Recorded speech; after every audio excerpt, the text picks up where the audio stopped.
വേമ്പനാട്ട് കായലിലും അനുബന്ധ ജലാശയങ്ങളിലും പോളപ്പായൽ ശല്യം രൂക്ഷം. പായൽ ശല്യം രൂക്ഷമായതോടെ മത്സ്യത്തൊഴിലാളികളും കക്കാവാരൽ തൊഴിലാളികളും കടുത്ത പ്രതിസന്ധിയിലാണ്.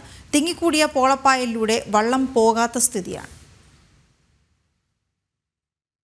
വേമ്പനാട്ട് കായലിലും കൈവഴികളായ അനുബന്ധ ജലാശയങ്ങളിലും പോളപ്പായൽ നിറയാൻ തുടങ്ങിയിട്ട് നാളുകളായി. വള്ളം പോലും കടന്നു പോകാനാകാത്ത അവസ്ഥ. മത്സ്യത്തൊഴിലാളികളുടെയും കക്കാവാരൽ തൊഴിലാളികളുടെയും തൊഴിൽ പായൽ കാരണം പ്രതിസന്ധിയിലായി. ഞാനിവിടുത്തെ ഒരു മത്സ്യത്തൊഴിലാളിയാണ്.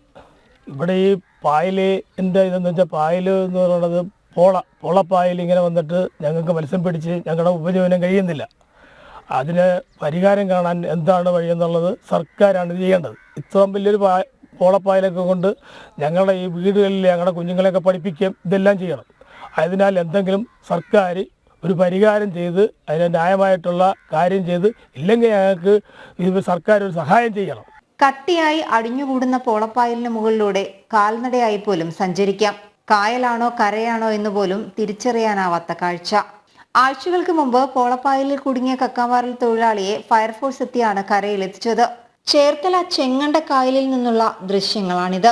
തണ്ണീർമുക്കം ബണ്ടിന്റെ ഷട്ടറുകൾ അടച്ചതിനാൽ ബണ്ടിന്റെ വടക്കൻ പ്രദേശങ്ങളിലും അനുബന്ധ മേഖലകളിലും അതിരൂക്ഷമായ വെള്ളപ്പൊക്കവും അനുഭവപ്പെടുന്നുണ്ട്. ഇതിനു പുറമെയാണ് പോളപ്പായൽ ദുരിതം. മത്സ്യത്തൊഴിലാളിക്കും കക്കാത്തൊഴിലാളിക്കും ജീവനമാർഗം ഈ പായൽ കാരണം തടസ്സമാണ്. ഞങ്ങൾക്ക് ഒരു പണിയും എത്ര മാസമായെന്നറിയാം, 3-4 മാസമായി. വെള്ളം കൊണ്ട് ഇവിടെ പെര വരെ മുങ്ങിക്കിടയ്ക്കുന്നു. ഒരു നിവൃത്തിയില്ല. എത്ര മാസമായി, 3-4 മാസമായി ഇങ്ങനെ വരുന്നത്.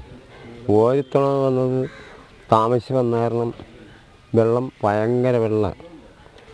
അപ്പോൾ അവിടുന്ന് ഈ പായൽ തള്ളി വരണേ. അത് കാരണം ഞങ്ങൾക്ക് ഇവിടെ ഭയങ്കര ഈ ചെങ്ങണ്ട ഇവിടെയും ഈ വിളക്കുമരമൊക്കെ തിങ്ങിക്കിടക്കുക പായൽ. ഇപ്പോൾ വള്ളം പോലും പോകാൻ പറ്റില്ല. വേലിയേറ്റ ദുരിതവും പോളപ്പായൽ ശല്യവും ശാശ്വതമായി പരിഹരിക്കാൻ ക്രിയാത്മകമായ ഇടപെടൽ വേണമെന്നാണ് നാട്ടുകാരുടെ ആവശ്യം. ജനം, ആലപ്പുഴ.